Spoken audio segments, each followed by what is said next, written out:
venta de carne fresca para una fábrica artesanal de chacinados de Pecarí, o si vamos a ir por el coto de caza. Todavía no está definido, digamos, ese camino, ¿no?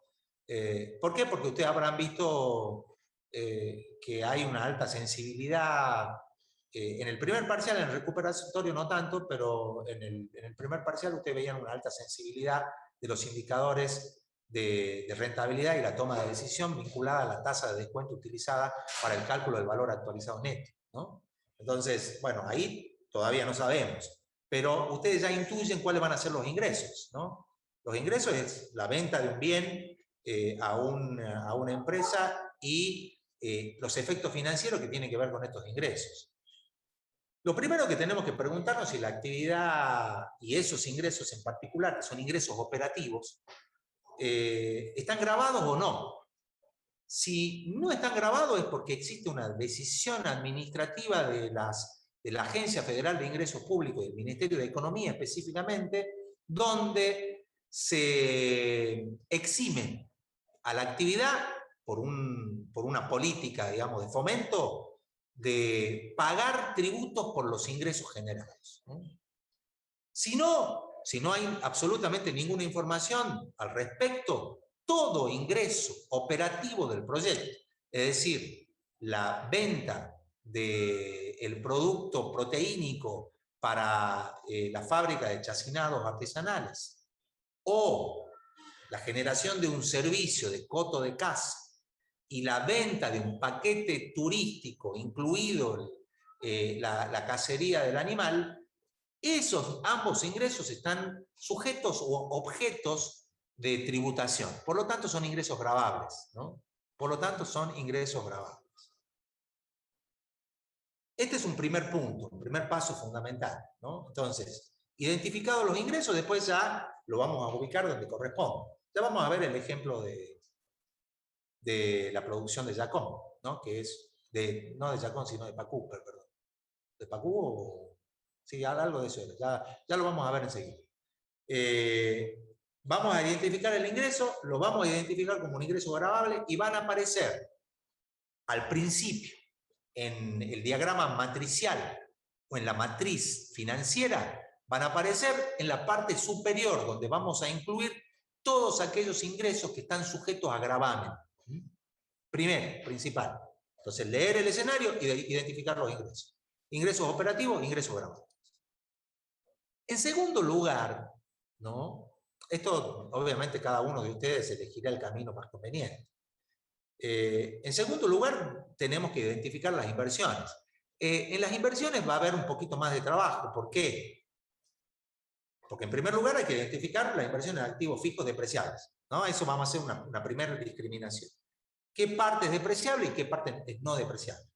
Si son activos fijos depreciables, ustedes ya saben por economía que todos los activos fijos que se deprecian tienen una vida útil, ¿no? Una duración total arbitraria, para hablar en términos de costos de producción. Una duración total arbitraria, una vida útil de esos activos fijos, ¿no? Todos estos activos fijos depreciables tienen una duración superior al año, pero no llega a ser una duración infinita. Entonces tenemos que identificar todos esos activos fijos, depreciables, mejoras ordinarias, capital de explotación fijo vivo, capital de explotación fijo inanimado. Todas esas componentes las tenemos que identificar. Y también identificar todos los aspectos que describen al activo fijo depreciable. Por ejemplo, la vida útil, ¿no? La vida útil. El valor, ¿no?, de mercado de esos activos fijos. Con esos dos elementos, con la vida útil y el valor financiero del activo fijo, ustedes ya saben que pueden calcular una componente importante en todo flujo de fondos, no por ser un flujo de fondos, sino por utilizarse como costo deducible para obtener una componente que sí es un flujo de fondos, que es la tributación de impuestos a las ganancias. El otro elemento son los activos fijos no depreciables, ¿no?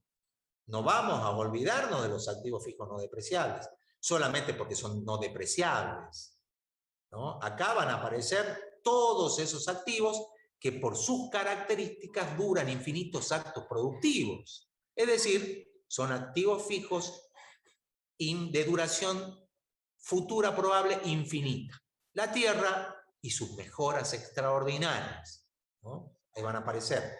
¿Cuáles son las características de esos activos fijos? El n es infinito, por lo tanto, no se deprecia, ¿no? No se deprecia. Cualquier valor dividido por infinito, ¿cuánto me da? Cualquier valor dividido por infinito. ¿Cuál es el valor de la?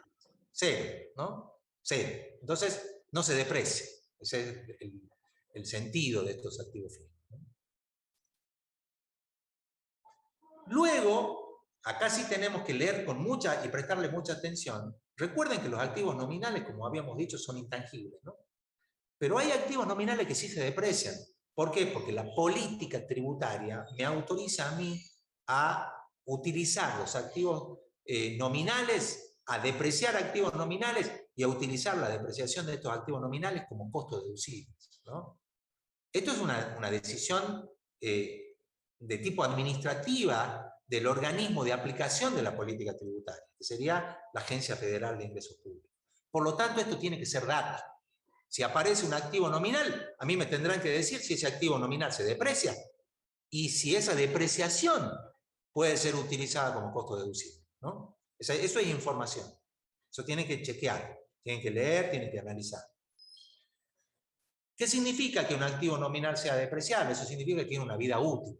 Por ejemplo, hay muchas patentes que tienen una cierta vida útil, ¿no? Cuando uno va a producir un bien bajo patente, es decir, voy a utilizar el conocimiento desarrollado por otra empresa o por instituciones de ciencia, instituciones de técnica, y han patentado un determinado procedimiento, proceso productivo, si yo uso esa información científica, tengo que pagar por el uso de esa patente, ¿no?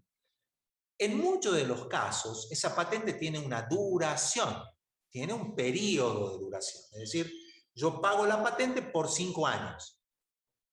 Quiere decir que ese activo nominal se va a depreciar en el periodo de 5 años. Cumplido ese periodo, ya pierdo la patente y tengo que renovarla en el caso de, si tengo interés en continuar produciendo un determinado bien. Pasa esto con muchas automotrices que trabajan bajo patente extranjera, ¿no? Hay muchas empresas nacionales que producen automóviles, pero lo hacen bajo patente de los países donde la patente está inscrita, ¿no? Pasa con General Motors, pasa con Peugeot, pasa con Fiat, pasa con todas las empresas automotrices que son empresas de capitales nacionales, pero que utilizan las patentes para el desarrollo de los procesos productivos que desembocan en la producción o la generación del bien en particular. Entonces, leamos con atención y detectemos los activos nominales depreciables. Y diferenciémoslo de los activos nominales no depreciables, ¿no? Ahí va a haber una diferencia. Uno lo podemos utilizar justamente su depreciación para deducir impuestos, si es que me lo autoriza la autoridad de aplicación de la política tributaria, y los otros no, ¿no? Formarán parte de la inversión, sí, pero no van a tener un valor de depreciación. Finalmente, el capital de trabajo, ¿no? Capital de trabajo. Recuerden ustedes lo que es conceptualmente el capital de trabajo. Es un costo operativo adelantado, nada más, ¿no? En el caso del ejercicio del parcial de este año, todo este capital de trabajo estaba incorporado en el segundo año de inversión, en el 02, ¿no? Ahí se les decía que todo ese año se iba a desarrollar la actividad hasta percibir, luego de transcurrido ese año, los ingresos idealizados del proyecto. Entonces, todo ese año, todos esos costos operativos vinculados a la alimentación, al mantenimiento y a la empresa de los distintos corrales y del sistema en cautividad en funcionamiento, todo eso iba a ser inversiones en capital de trabajo, ¿no? Todo eso era inversión en capital de trabajo. Bueno, ahí tenemos todo lo que serían las inversiones. Luego sí tenemos que ver todo lo que tiene que ver con la operación propiamente dicha del proyecto. Nosotros en general asociamos, ya lo van a ver en la planilla del ejemplo, que discriminamos costos operativos propiamente dichos, costos de administración, ¿no? Para los chicos que están haciendo los proyectos este año, lo que normalmente habrán escuchado tanto a Fabiana como a Mariana o a mí, todo el tiempo insistir en todo lo que sean costos administrativos, sacarlos y dejar los costos de operación propiamente dichos, ¿no? Los que tengan que ver directamente con el proceso productivo, es decir, el pago de salarios, el pago de materia prima, el pago, la incorporación de insumos, todo esto son costos operativos. Todos aquellos gastos que tengan que ver con la administración, es decir, la compra, ¿no? Las gestiones para comprar, las gestiones de contratación de mano de obra, todos esos gastos que son importantes, ojo, yo ayer y antes de ayer yo les comentaba que estos gastos administrativos en todo proyecto de inversión, que tiene que ver con las tareas administrativas del proyecto, pueden en algunos casos igualar o ser superiores a un 10 o un 20% de los costos operativos totales. Lo mismo que en la etapa de inversión, ¿no? Para realizar las inversiones yo necesito hacer una gran cantidad de actividades administrativas, ¿no? Bueno, muchas veces los separamos de esos costos. Ustedes van a ver que en estos ejercicios aparecen ya incorporados lo que son los costos operativos de administración, ¿no? Lo que tiene que ver con la administración del propio proyecto, que tiene que ver con las contrataciones, las compras, el pago de sueldos y todo este tipo de gastos, las licitaciones, todo ese tipo de actividades que son importantes en todo proyecto, no las vamos a incorporar durante el proceso de formulación a nivel de idea-perfil, pero en los ejercicios sí lo van a encontrar.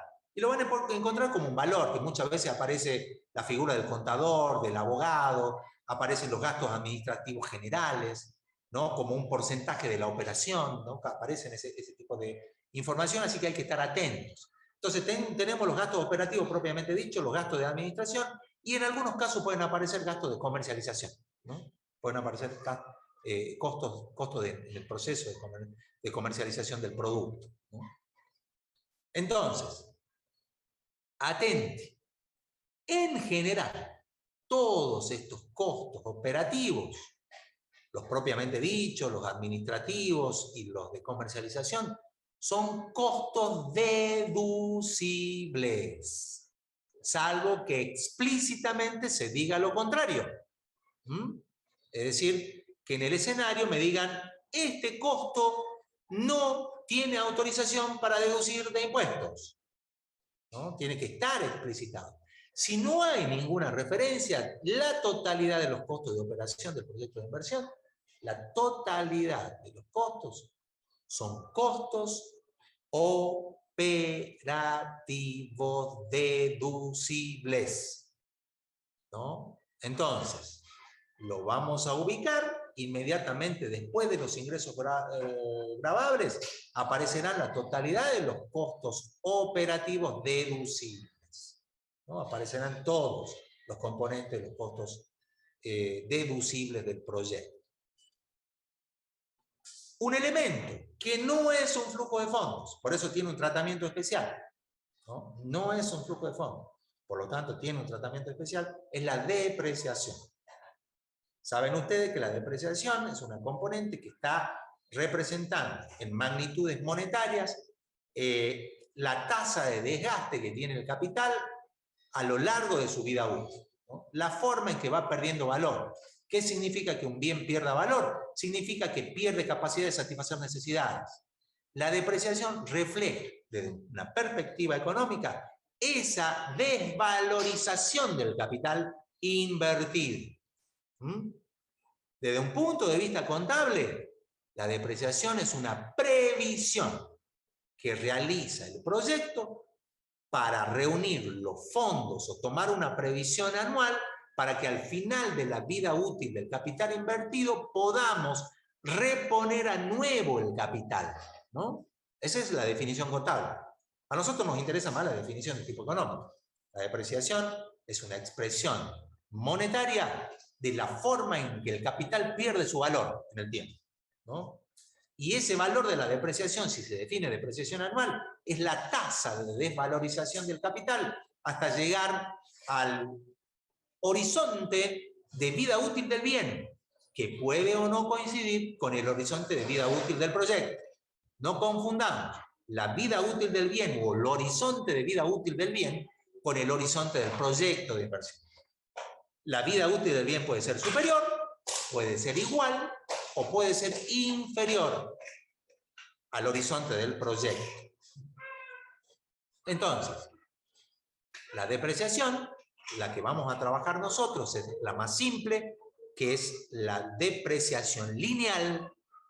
La depreciación lineal, que se obtiene simplemente dividiendo el valor a nuevo del capital por la vida útil o duración total arbitraria, ¿no? Esa es la forma en que vamos a usar nosotros para calcular la depreciación e incorporarla dentro de los flujos de fondos. Ya vamos a ver enseguida en el ejemplo cómo se analiza ese tipo de situaciones. Recuerden, la depreciación no es un flujo de fondos, pero sí es un costo deducible. Lo usamos para deducir y luego se lo tenemos que devolver al flujo de fondos. No se olviden de hacer esa operación porque si no, vamos a tener malos resultados. Así que atención con ese tipo de situaciones en particular. ¿Alguna duda hasta acá? ¿Vamos bien? Ya vemos el ejemplo y ya vamos a ver cada uno de estas componentes. El crédito, ¿no? Bueno, ya este es un capítulo aparte, ¿no? Nosotros vamos a trabajar los dos flujos, ya que estamos trabajando con la computadora y por lo tanto, digamos, para nosotros los cálculos no son un problema. Vamos a trabajar los dos flujos, el flujo de fondos puros y el flujo de fondos financiados, ¿no? Vamos a trabajar los dos flujos de fondos. Por lo tanto, vamos a obtener los indicadores puros y los indicadores financiados. Así que, recomendación, cuando construyan sus planillitas, o si los tienen del año pasado, o si alguien se las pasó, recomendación, si alguien se las pasó, estudien la planilla, estudienla, ¿no? Porque cuando uno trabaja con un paquete operativo desarrollado por otro, lo primero que tengo que hacer es estudiarla para no meter la pata, ¿no? El año pasado hubo muchos errores a ese nivel porque ustedes trabajaron con una planilla que le generó el entonces ayudante de la cátedra, que hoy sigue colaborando, a pesar de que ya no es ayudante, él sigue colaborando con la cátedra, pero muchos cometieron el error en el recuperatorio de trabajar con una planilla que había generado este alumno, pero no le estudiaron a la planilla. Entonces cometieron errores básicos. Entonces, lo importante es saber qué estamos haciendo, utilizar la herramienta, conocer la herramienta, ¿no? Conocer la herramienta y estudiarla bien. No le estamos diciendo que no la usen, chicos, ¿no? Hay hablando de usar planillas, hay una matriz de impacto ambiental que desarrolló el doctor Segueso sobre la base de la información contenida en el texto de Conesa Fernández, ¿no? Entonces él hizo una planilla que hoy prácticamente la usa la mayoría de los colegas cuando hace estudios de impacto ambiental, es una matriz cualitativa. De hecho, bueno, yo participé en el diseño de esa matriz. No me gusta mucho, vamos a ser honestos, no me gusta mucho la forma en que se utiliza la matriz, ¿no? En realidad a mí no me gusta mucho Conesa Fernández. Esa técnica no me gusta porque no se la usa bien. No porque sea mala, sino porque no se la usa bien en el ámbito del profesional. Pero si yo utilizo una matriz financiera desarrollada por otro, o en este caso, una matriz cualitativa de estudios de impacto ambiental desarrollado por otro profesional, lo primero que tengo que hacer yo es estudiar la matriz. Lo primero, ¿no? Es básico. Entenderla. Entender cómo funciona. ¿Por qué? Porque si llega a haber algún cambio, ¿no? O mi proyecto no se adapta a esa matriz, y voy a tener problemas, ¿no? Voy a tener problemas. De hecho, yo creo que hay una matriz específica para cada proyecto, ¿no? Hay cosas básicas, generales sí, pero hay matrices que tengo que reformularlas para cada tipo de proyecto en particular. Cuidado, ojito, ¿no? Ojito con esto. Pónganse a estudiar, ¿no? Pónganse a estudiar. Si tienen matrices desarrolladas por otros, estudien la matriz. Si hay algo que no entiendan, pregunten, ¿no? Pregunten. Bueno, pueden armar una proyección del crédito, ¿no? Pueden armarla, pueden tenerla como parte de la propia matriz. Ya vamos a ver que en la matriz general que tenemos dentro de la cátedra está incorporado el crédito, ¿no? Y el crédito, ¿no? ¿Qué tenemos que identificar? El ingreso por crédito. No se olvide, ¿no? El ingreso asociado al crédito acompaña en general la inversión. Acompaña la inversión. Podemos cubrir bienes de capital, podemos cubrir activos nominales, podemos cubrir capital de trabajo, o puedo cubrir toda la inversión también, ¿no? Esto también es importante considerar. Puedo cubrir todo, o parte, ¿no? O parte. Hay líneas de financiación específicas, ¿no? Bueno, los equipos que están trabajando en proyectos este año van a tener que buscar esa línea de financiación, ¿no? Normalmente en proyectos ambientales nosotros siempre vamos a la búsqueda de subsidios, es decir, créditos no reintegrables. Pero en general sí podemos conseguir algunos créditos blandos, algunos créditos para hacer mejoras ambientales, para hacer ese tipo de proyectos, ¿no?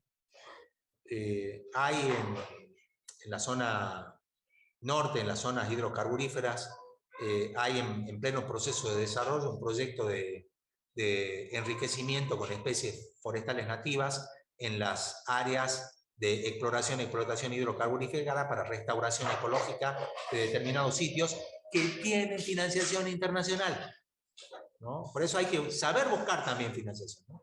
Hay que saber buscar. Entonces, primero, el ingreso por crédito, no se olviden, ¿no? Este ingreso por crédito es un ingreso no gravable. No gravable. La otra componente es el interés. Es lo que llamamos el costo del crédito.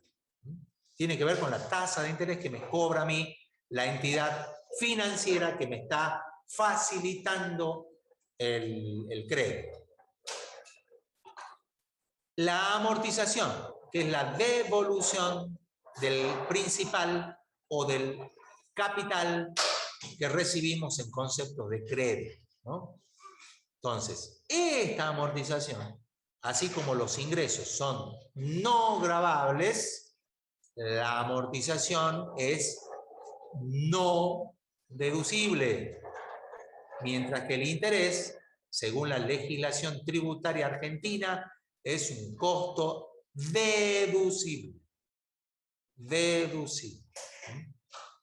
Eso también es información. Lo único que está siempre en discusión es si el interés puede o no usarse como deducible. La amortización siempre es un costo no deducible, como el ingreso por crédito es un ingreso no gravable, ¿no? Lo único que puede variar en las legislaciones tributarias en distintos países es si el interés se puede o no utilizar como deducible, así que eso va a ser información. Obviamente, impuestos. Lean bien. Vamos a trabajar nosotros con 3 tipos de impuestos. Impuestos a la radicación municipal, que grava ingresos brutos. Impuesto a las actividades económicas, que grava ingresos brutos. Y el impuesto a la ganancia, que grava ganancias o ingresos netos. Ingresos netos. Entonces, a leer con atención, chicos. Toda esta información está contenida en los ejercicios. Extraigan la información y construyan el diagrama matricial de su flujo de fondos. Otro capítulo que es el que vamos a charlar un poquito mañana es el valor de salvamento. Porque en el valor de salvamento hay muchos elementos en consideración. Hay muchos elementos en consideración. Y acá, obviamente, va a haber parte de la venta por la venta de esos activos en el horizonte del proyecto que puede aparecer como ingreso gravable. Va a haber parte que es no gravable y va a haber, en algunos casos en particular, algunas componentes, producto de la venta de los activos, que pueden aparecer como costos deducibles. Ya lo vamos a ver mañana. Bueno, ahora sí. ¿Alguna duda, alguna pregunta hasta ahora? Profe. Sí. ¿En qué cambiaría el interés en el flujo si es deducible o no? O sea, ¿cómo en el flujo, cómo se pondría si es deducible y si no lo es, no se lo pone? Sí, no, sí va todo, pero la única diferencia, ¿sabe cuál es, Anaí, en el caso de los proyectos responsables e inscriptos? Es que en vez de desagregar la cuota en esas dos partes, que es una parte de intereses y la otra parte de amortización, directamente pongo la cuota, el valor de la cuota, que es una suma uniforme periódica, ¿no? A lo largo de el periodo de amortización del crédito, la pongo como no deducible, todo junto. Ahí está la diferencia, ¿no? Al no permitirme a mí utilizar los intereses como deducible, va la cuota completa, que es amortización más intereses, como costo no deducible. Esa es la diferencia. En la legislación tributaria argentina, los intereses se autorizan a utilizar como deducibles. Entonces yo lo que tengo que hacer, la cuota, ya vamos a ver enseguida en el ejemplo, vamos a ver las dos componentes del crédito. La cuota se divide en dos partes, la amortización, ¿no?, que es la devolución del crédito propiamente dicha, y el interés, que es el costo del crédito. Los intereses van a la parte deducible y la amortización va a la parte no deducible. Cuando no me autorizan, va toda la cuota junta como no deducible, ¿no? Toda la cuota junta. Ahí está la diferencia en la construcción de los flujos de fondos, ¿no? Esa es la diferencia en la construcción. ¿Alguna otra duda? ¿O deuda?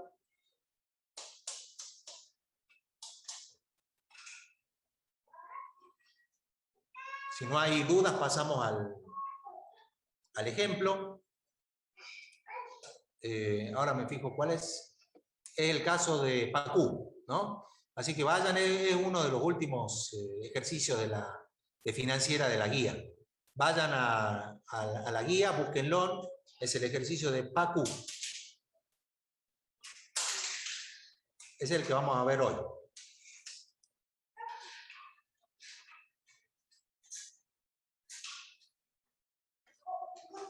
Bueno, si no hay duda, pasemos a ver un poco.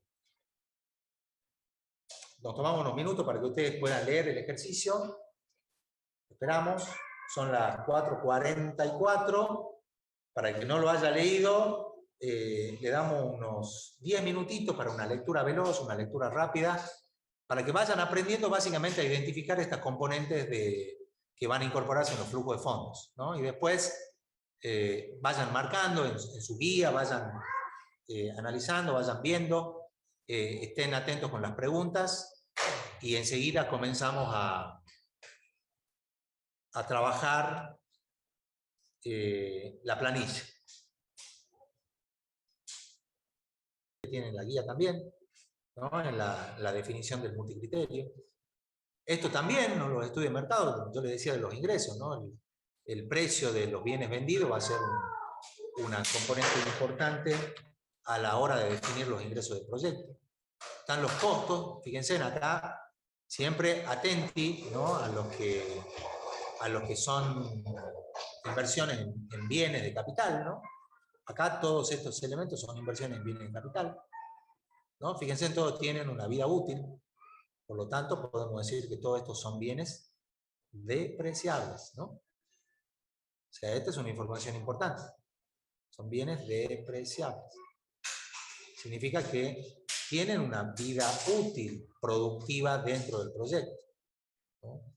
Fíjense en que siempre trabajamos con horizontes de 4 años. Acá ningún bien de capital, ¿no?, tiene una duración inferior al horizonte del proyecto, ¿no?, o igual o superior. Información técnica de los requerimientos de la cantidad del capital, ¿no? Aquí, el número de los costos unitarios, ¿no?, que me sirven también para obtener los costos totales. Y obviamente los costos operativos, que se dividen en variables y fijos, ¿no? Ustedes ya saben lo que es un costo variable y un costo fijo.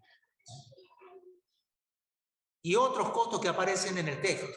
Siempre cuidado, ¿no? Lean bien, porque aparecen, qué sé yo, costo de la mano de obra, aparecen salario, aparecen algún otro elemento, ¿no? O sea, atento a la lectura, ¿no? Aparecen costos operativos asociados al costo del agua, ¿no? Entonces, lean con mucha atención, ¿no? Lean todo lo que puedan. Vean también la información contenida vinculada a el valor de salvamento, ¿no? Cuidado cuando no aparezca información del valor de salvamento, ¿no? Cuidado. Ahí usamos el criterio teórico establecido por Zapac Chaín en su texto de formulación y evaluación de proyecto, y lo que expresa también taxativamente Vaca Urbina en su libro de financiera, donde dice que si no existe información sobre la venta de los activos, al menos tenemos que registrar el valor en libro de los activos no vendidos, ¿no? Si ustedes ya leyeron esos textos, y en el capítulo específico de valor de salvamento esto está expresado, está explícito, ¿no? También está explícito en el manual de teoría de la materia. Así que, ¿no?, cuidado con eso, ¿no? Ah, yo no puse, profesor, porque en ninguna parte figuraba qué se hace con los activos del proyecto. No, usamos el criterio de Vaca Urbina y Zapac Chaín. No es que no sepamos qué hacer, ¿no? Como dice Vaca Urbina y Zapac Chaín, el no incluir el valor de salvamento es un error conceptual. Cuando no tengo información de venta de los activos, lo que tengo que consignar como valor de salvamento es el valor en libro de los activos no vendidos, ¿no? El valor en libro de los activos no vendidos. Así que cuidado con eso, ¿no? Cuidado. Obviamente hay un capítulo, fíjense ustedes en el texto, específicamente destinado a la parte impositiva, ¿no? Específicamente, ¿no? 6% actividad económica, 35% impuesto a las ganancias, 0,2% radicación municipal, ¿no? Está todo eso. La depreciación y los intereses del crédito se autorizan a utilizar como deducible.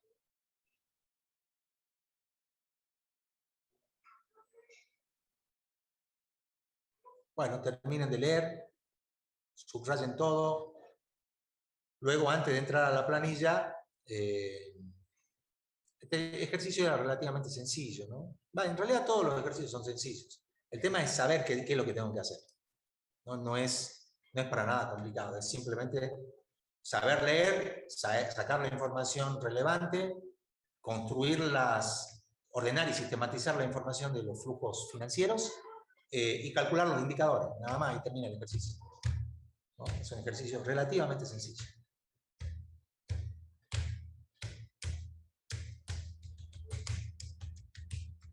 De nuevo, si van a usar planillas matriciales financieras que no la han hecho ustedes, estudienla. No la usen sin estudiarlas, ¿no? No la usen sin estudiar, porque pueden tener dolores de cabeza después.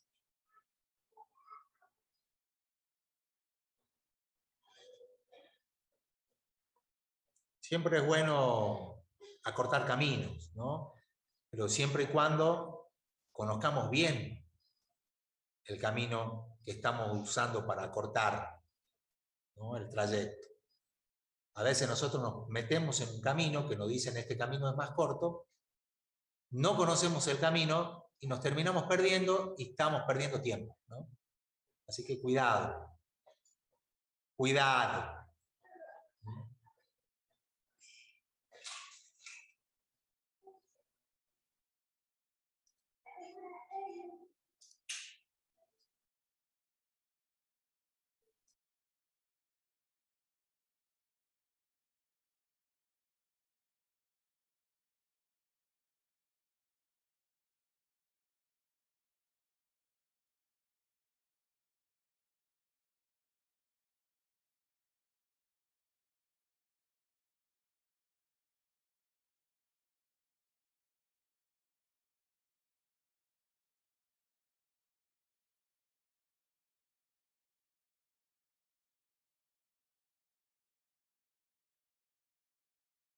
Son las 4:54. Hacemos un breve descanso para preparar el agua para el mate, preparar el mate, y ya nos metemos, después de unos 5 minutitos de descanso, es decir, a las 17 horas, nos metemos en la planilla, ¿no? En el diagrama matricial del flujo de fondos de este práctico de PACU, y vemos las componentes que aparecen, ¿no? Y discutimos un poquito sobre la base de lo que ustedes han leído. Entonces, nos tomamos 6 minutitos para preparar el agua para el mate, preparar todo, y en 6 minutos volvemos. Lo importante que va como costo deducible al flujo de fondos, que es el valor de la depreciación. Ya hemos identificado, en el escenario del ejercicio, está claro que tengo que registrar el valor del libro como valor de salvamento porque no hay ninguna información. Ya tengo el valor en libros, tanto de los depreciables como de los no depreciables. Y hemos observado que no hay valor de recupero en las inversiones en activos nominales. O sea, ya tengo todo, ¿no? Entonces, digo, bueno, ya tengo esto, ya tengo esto, ya tengo... Ah, hay un crédito. Bueno, veamos el crédito. ¿Qué me dice del crédito? Y me dice el crédito que me va a cubrir la inversión en tierras, ¿no? En activos no depreciables. Ah, bien, lo único no depreciable que tengo es la tierra. Bueno, entonces me cubre 600.000 pesos. No es mucho, pero algo es algo. Tampoco nos quejemos, ¿no? Bueno, el saldo inicial entonces son los 600.000 pesos que en la planilla general aparece como el monto del crédito solicitado. ¿Mm? Veamos. Bueno, la cuota. Ah, ¿y eso qué es? ¿No? Uno va a agarrar y dice, ¿qué hay acá? Hay una ecuación. Ah, bueno, si trabajan con una planilla prestada, si ustedes van y ven esta ecuación no es ni más ni menos que el valor anual de una suma presente. Es decir, es el cálculo de una suma uniforme periódica o una anualidad de una suma presente. Equivalencia financiera, ¿no? Entonces, yo voy a devolver el crédito en 4 cuotas iguales. Suma uniforme periódica. ¿Estamos bien?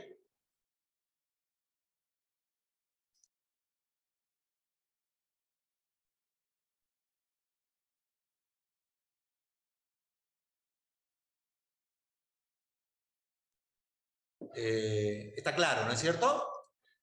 Entonces, acá que va la cuota, ¿no? Una suma uniforme periódica. Si voy a amortizar el crédito en 4 cuotas iguales, acá va el valor de la cuota, ¿no? Que se repite año a año. Siguiente columna, el interés. ¿No? ¿Cómo se calcula el interés? Los peritos mercantiles lo saben. ¿No? El principal, que es este saldo inicial, por B4. B4. Ah, es el interés del crédito. Es del 12%. Bárbaro. Excelente. Marvelous. ¿No? Listo. Ya está. Bien, entonces, voy a multiplicar el valor inicial, ¿no? Es decir, lo que estoy amortizando, por la tasa de interés del crédito. ¿Y qué es la amortización? Y bueno, teniendo la cuota, yo sé que la amortización no es ni más ni menos que la diferencia entre la cuota y el interés. Lo que me queda es el monto de la devolución del crédito. Yo les mostraba el otro día, no sé si se acuerdan. Si yo sumo esto, ¿cuánto me da? Sí, acertaron. Es el monto de dinero que pedí prestado, 600.000. Es lo que devuelvo. No voy a devolver más. Devuelvo 600.000.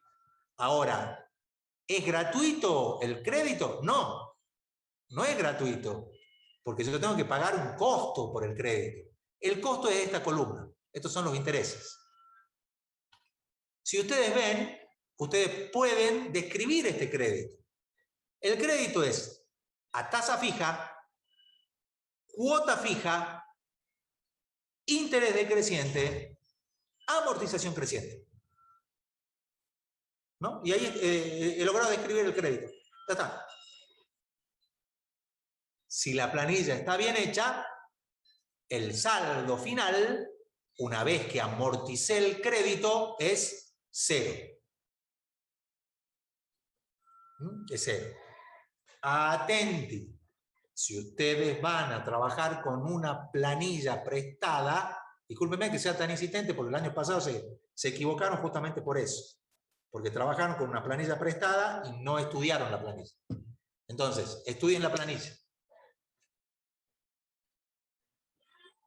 Bien, ya tenemos todo. Ahora, ¿qué hemos dicho nosotros? Tengo que leer el escenario. En el escenario dice que el interés se autoriza a utilizar como deducible. Por lo tanto, esta columna va a ir año por año a los costos deducibles de la actividad. Mientras que esta columna, año por año, va a ir a los costos no deducibles. Y el monto del saldo inicial va a ir en el periodo 0, acompañando la inversión como ingreso no gravable. ¿No? Bueno, ya tengo todo. Lo único que me queda es empezar a construir mi flujo de fondos. Vamos con los flujos de fondos. Primero, los flujos de fondos puros.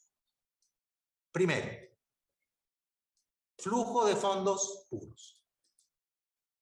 Ahí tenemos. Es lo primero que vamos a hacer. Bueno, ¿qué tenemos que ubicar? Ingresos gravables, depreciación como costo deducible. Miren dónde está. Ahora, chequeo. Che, ¿habré hecho bien? A ver, vamos. Sí, es correcto. Le acerté. ¿No? Siempre es bueno ver que la planillita esté funcionando bien. Costos operativos. Ajá, acá aparecen los costos operativos. Vamos para acá. Costos operativos.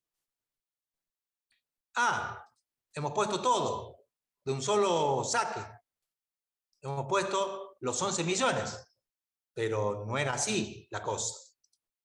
¿No? No era así, no era como lo habíamos pensado. No, bueno, puedo cambiar. Quiero desagregar y puedo desagregar. Vamos a poner cada uno de los ítems. Vamos a poner los costos operativos propiamente dicho, Vamos a poner los costos de administración, administrativos anuales, bien, y vamos a poner los costos de comercialización. Vamos a parar.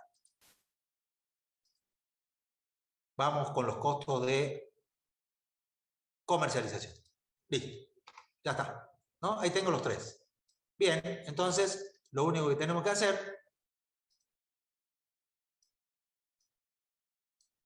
venir para acá y pegamos algún vínculo. Acá.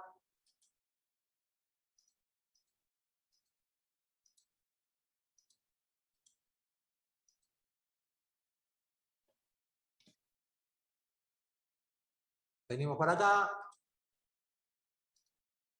Pegamos los vínculos, ¿no? Cosa de que ya quede vinculada con el primer año, porque yo sé que no hay diferencia año a año, porque estoy considerando riesgo de la inversión cero, ¿no? Es decir, no hay riesgo inflacionario, los montos se mantienen constantes, esto es importante pensarlo, chicos, siempre, ¿no? Nosotros trabajamos con flujo de fondos a riesgo cero, ¿no? Riesgo cero, es decir, no hay riesgo inflacionario, no hay riesgo en ese sentido de nada. Se mantienen los valores como se repiten año a año. Entonces, estamos mirando sumas uniformes periódicas, ¿no? Sumas uniformes periódicas. De nuevo, chequeemos que estén todos los costos incluidos. Perfecto, está todo incluido. Ya tengo el total de costos deducibles, ¿no? Ya tengo el total de costos deducibles. Calculados los ingresos gravables y los costos deducibles, no hay más,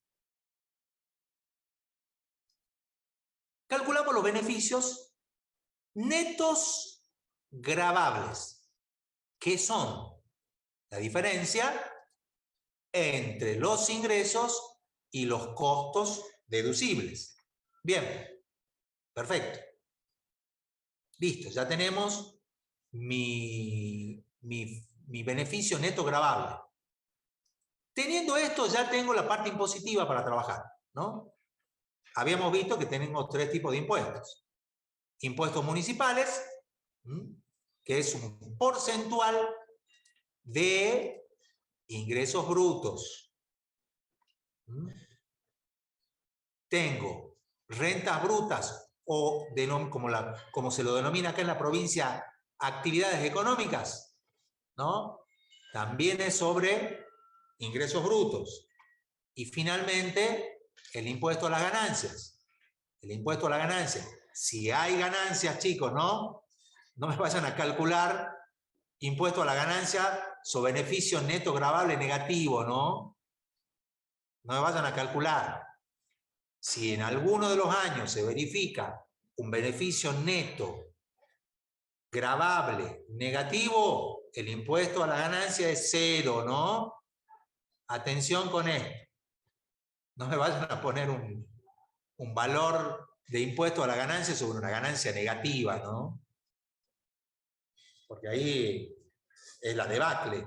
Imagínense ustedes, si yo pierdo plata y el gobierno me quiere cobrar ganancias por mis pérdidas. No.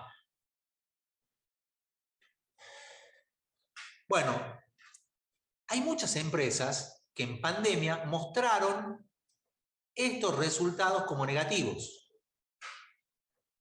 Si yo muestro estos resultados negativos, no pago impuesto a las ganancias, ¿no? No pago impuesto a las ganancias. Obviamente que el Estado me va a exigir la presentación de declaraciones juradas. Y esas declaraciones contables tienen que estar firmadas por un profesional de las ciencias económicas, ¿no?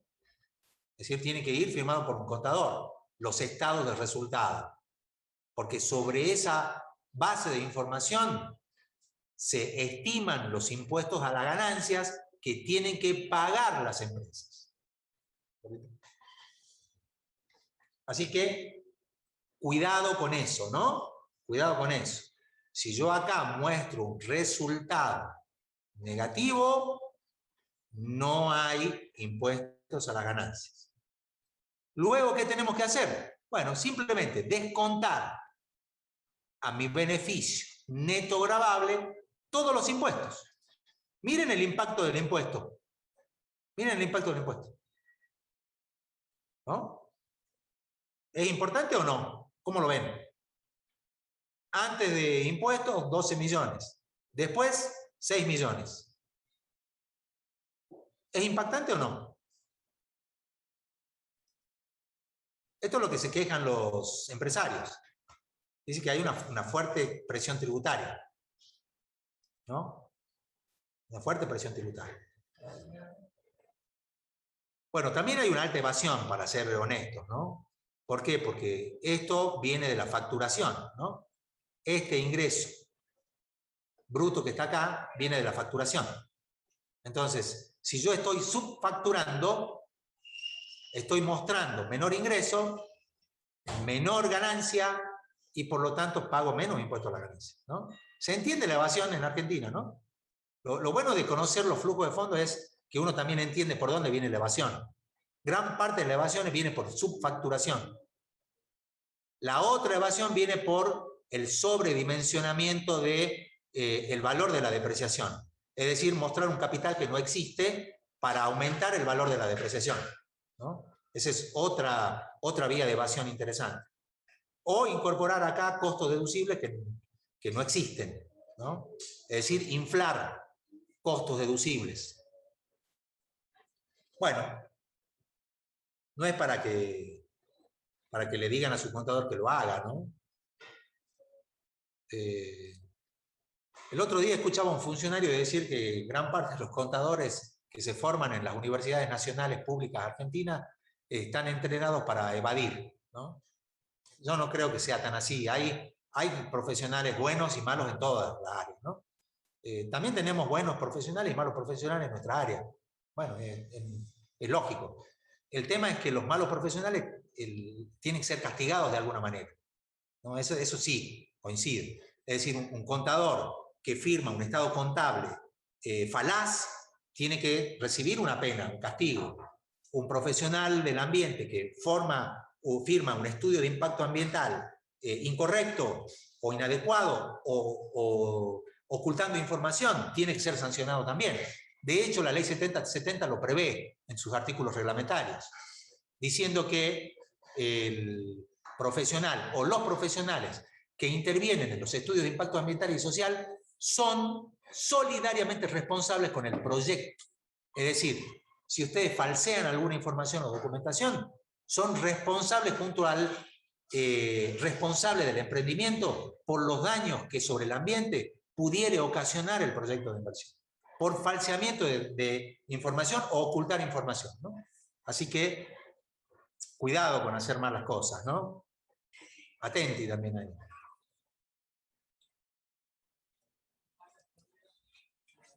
Claro, tenemos algunos colegas que están complicados. Bueno, lo que charlamos el otro día, yo espero que puedan defenderse y que no sea cierto.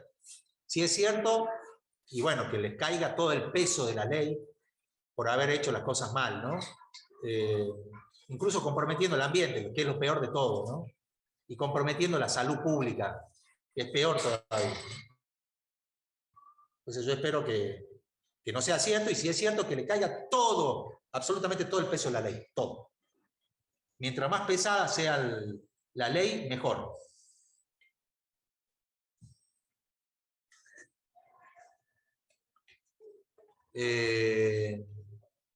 Siempre uno tiene expectativas porque los conozco a los dos y me merecen respeto, pero no pongo la mano en el fuego por nadie. Ni por mi señora, que trabaja en la Secretaría de Minería y Energía.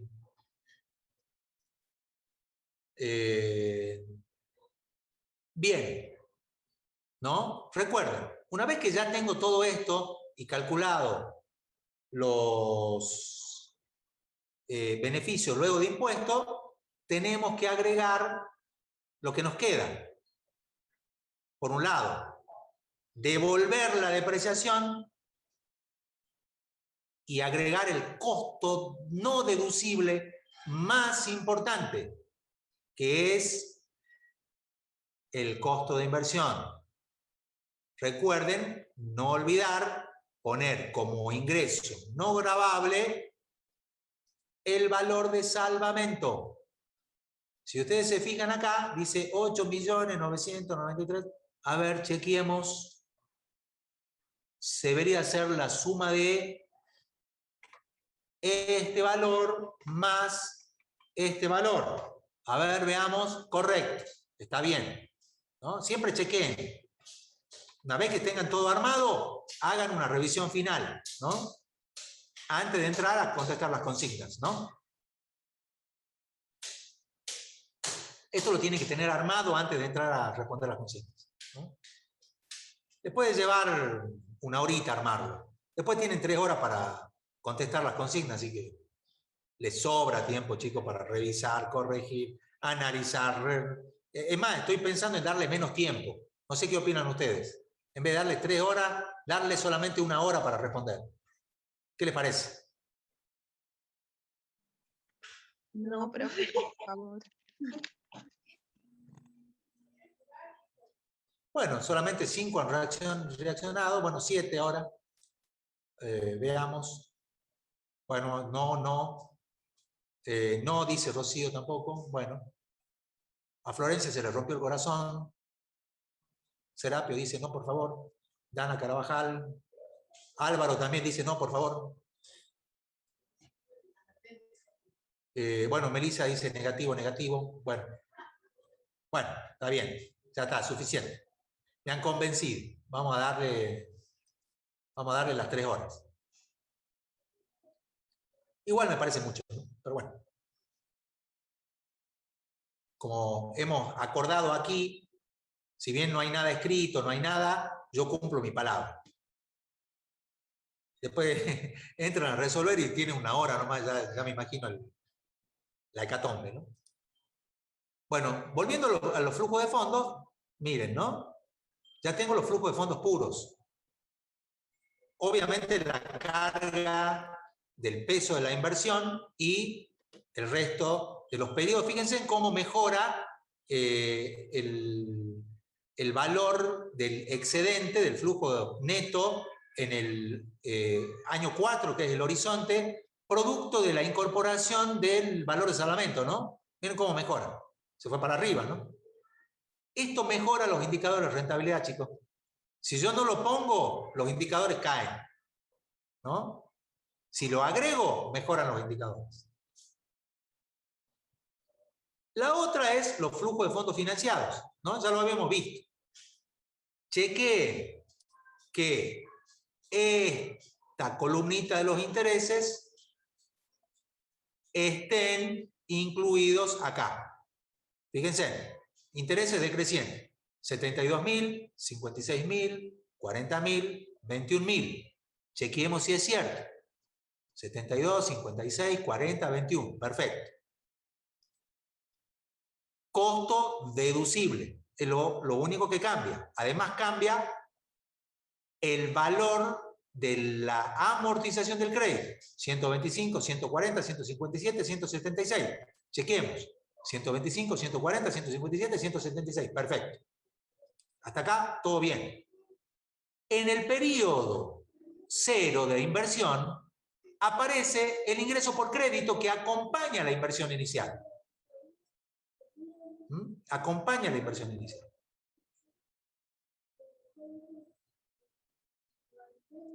Se modifican los flujos, obviamente. Acá tenemos los flujos de fondos financiados, ¿no? Ahí lo tenemos. Bien, teniendo esto, siendo las 6 ya, no se olviden de la hojita de indicadores, ¿no? No le vamos a pedir más que estos indicadores. Epa, miren. ¿Qué pasó? Ah, bueno, el costo de oportunidad era un costo muy alto, miren. Estamos pensando en una tasa de descuento del 39%. Pero supónganse que sea del 12%. Ah, miren cómo cambió. Y miren qué otra cosa curiosa. El flujo de fondos puro es prácticamente igual que el flujo de fondos financiados. ¿Por qué creen que se da?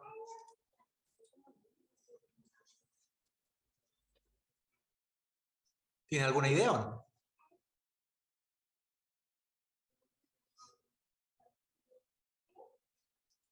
Pregunta típica de examen final.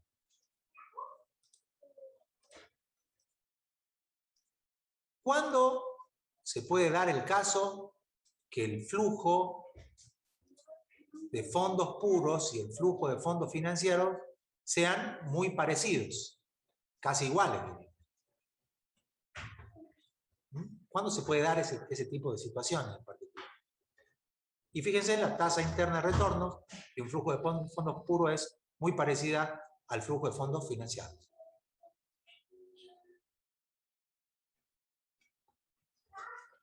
¿Cuándo creen?